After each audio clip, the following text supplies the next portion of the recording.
Hello. Hello. It's Jessica and Brandon. Today we're going to talk about our journey with foster care and adoption and getting pregnant. We should probably bring it in closer.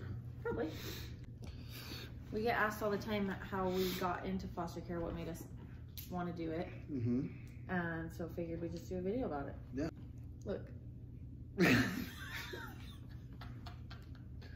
So what initially made us want to do foster care is that we tried forever to get pregnant and just couldn't get pregnant. Wow, I really need an undershirt. No, it's fine. This is not a maternity shirt. As you can see, we figured that problem out, but we spent quite some time trying to get pregnant, and then quite some money trying to figure out what the problem was, but nobody knew what the problem was. Are you going to be on your phone the whole time? I got to send this offer over or else I'm going to be in trouble. Okay, we'll wait.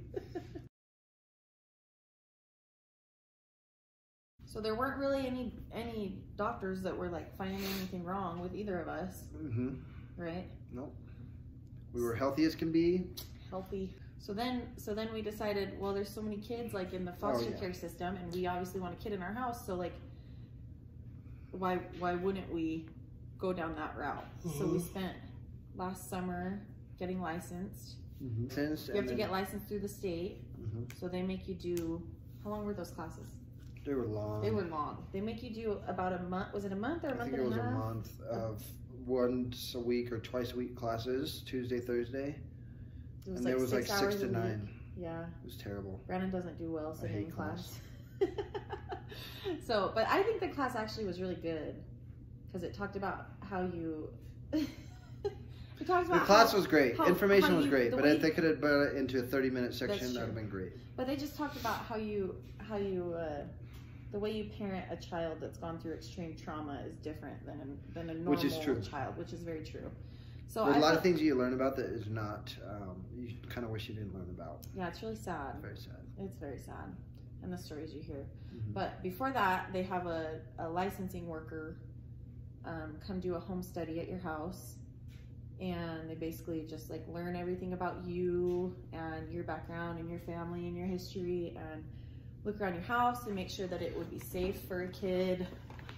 And then you do the class, and then you basically just apply through the state. Is that all we did? Yeah, that's and then I think the teacher of the class basically has a say of like approve them or don't approve them to the state. So then once the state approves you, and it's pretty easy to get pre-approved or pre-approved to get approved. But what I liked too was that they make it very clear that they don't want you to feel like you're forced to say yes to a placement that you don't want, or won't, not that you don't want, but won't fit in with your family or your lifestyle. Because you get called quite often, especially when you first get it. Yeah. Like, I think we got called once or twice a week. Yeah, we got called quite a bit. So and we had to say no quite a few times because it just wouldn't work. Yeah, and it was really, really hard to say no. But ultimately, it was better for us and for that child too, to say no if we really meant no. You're so cute. Oh, you're not in the picture. You're okay. You're okay. Don't worry. It's so funny. She knows we can't post her face yet, so she stays out of the way. That was cute. So anyway, after we got licensed, there were some we said no to, and there were some we said yes to, and we ended up not getting the yes ones. There was one 1-year-old that we were really excited about. And they couldn't find it. They couldn't find her, and we actually don't even know what ended up happening to her because they don't tell you unless you're actually getting them. So we were pretty sad about that. But luckily, the next call was. So we were waiting. They said they'd get back to us on Monday, and then on Monday, Jessica got a call for a little girl that needed to be adopted. So it was crazy how it worked out because I thought that they were calling us about the 1-year-old, and so we got all excited that we were actually getting the 1-year-old, and then they said there's a 4-year-old girl that needs she's looking for a forever home, and she knows we're talking about her, huh? And Brandon wasn't home. It was just me home. And I immediately said yes, which looking back is like kind of crazy that you wouldn't talk to your husband first. No, before committing to adopting, but it just felt so right, and I knew that he'd be so excited. And literally the second I hung up the phone, I heard the garage door open and he came home, and I said, "We're adopting a 4-year-old girl." And you had something in your hands, and you dropped it or like threw it, and you're like, "Well, let's go get her right now." You love this story?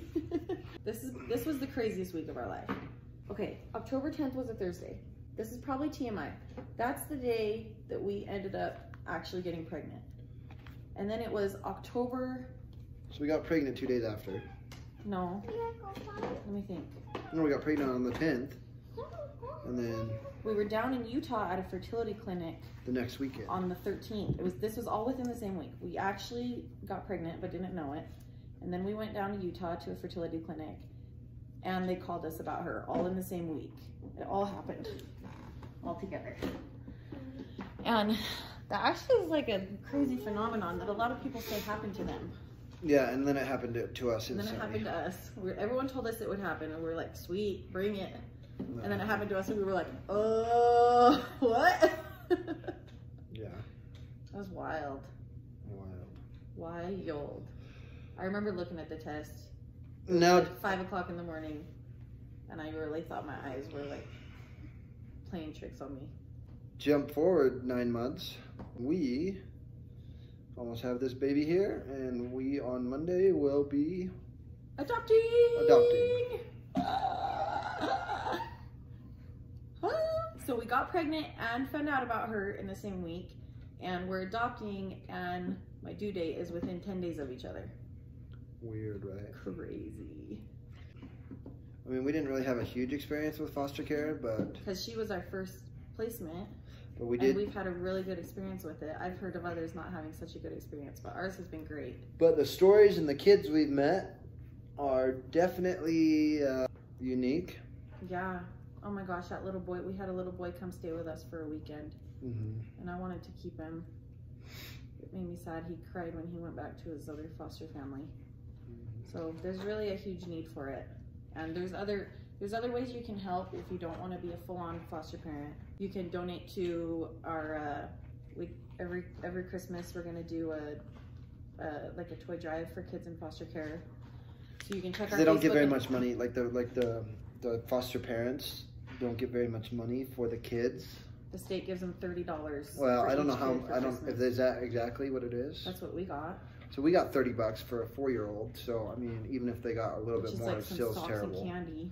So you don't get very much money for. So definitely, like, I mean, last year we were able to give a whole family. There was like 5 kids. We got each of them hoverboards, and like all these crazy things. We spent $1,200 on these 5 kids, and I'm sure it just made like the world of difference to them in their Christmas. So I'm glad that we'll keep doing that. So you can donate to that. Respite Care. If you don't want to be a full-on foster parent, you can do Respite Care, which is just like if the foster parents are going out of town for the weekend and the kid just needs a place to stay for a couple nights. Obviously, you guys can reach out to us. You know where we're at. You know where we're at. So you guys can reach out, and if you and you can find the first step if you want to do it but have questions is they have a meeting I think in Blackfoot every month, and if you go to the health and welfare website, there's info about that there. I'll link it on the video, the website, so you can go see. If you're near us, we're region 6, so I'll link that, but it'll have all the info for all of Idaho. I'm super glad we did it. Yeah, it's really fun. We got lucky. Our kid's pretty cool. We did get lucky. She's awesome. We'll do a video with her. Do you want to do a video with us later? Send birth vibes. Yeah, send birth vibes. Get this freaking thing out of here. Sick of it. I feel great. No. I sleep terrible. I sleep great. I know, because Jessica sleeps all over the place and messes up my sleep. That's a lie. You're full of it. So anyways, send sleep vibes really is what you should send. Sleep vibes. Yeah. We'll need that. No, I need that now. You are in for a world of hurt. Nope. Yes, you are, Brandon. When we actually have this baby. Okay, I'm getting rid of this. Goodbye. Bye. Bye.